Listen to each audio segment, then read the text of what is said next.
Meteorologist Sydney Sullivan. Well, we are looking ahead to our next big weather maker, which arrives on Thursday. Right now, there is a low-end chance that portions of our region could potentially see some isolated strong to severe storms along with it. Main threat for us right now is going to be those strong gusty winds. And again, this is mainly for tomorrow evening into tomorrow night. So for the time being, though, we're nice and dry. We've got clouds working on in and a strong system that'll really start to get going a little bit further towards our west and southwest.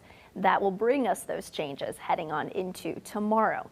So for today, temperatures will rebound very nicely back into the low to mid 50s, similar to where we were yesterday.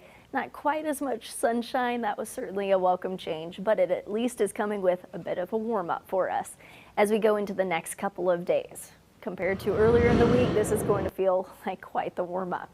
So mapping things out today, again, a little bit more cloud cover, small chance for a passing shower here or there, but most of today is actually dry. Heading into tomorrow, we'll see a similar setup where we start out nice and dry, clouds build. You'll notice the winds really starting to ramp on up throughout the day Thursday, but the first half of the day, quiet conditions other than a sprinkle here or there. Once we work into the second half of the day, we start to see those isolated storms begin to ramp on up, and that's out ahead of the main system. Once we get into after sunset and into the overnight, that's when we actually see the approach of that next front.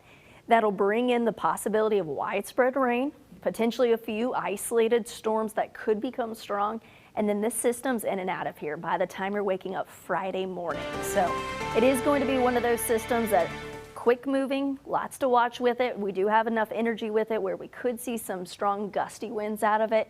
But after that, things are clearing on out, making way to a little bit of a cool down on Friday, but more sunshine as we kick off the weekend, and then our temperatures back on the rise heading on into Christmas week.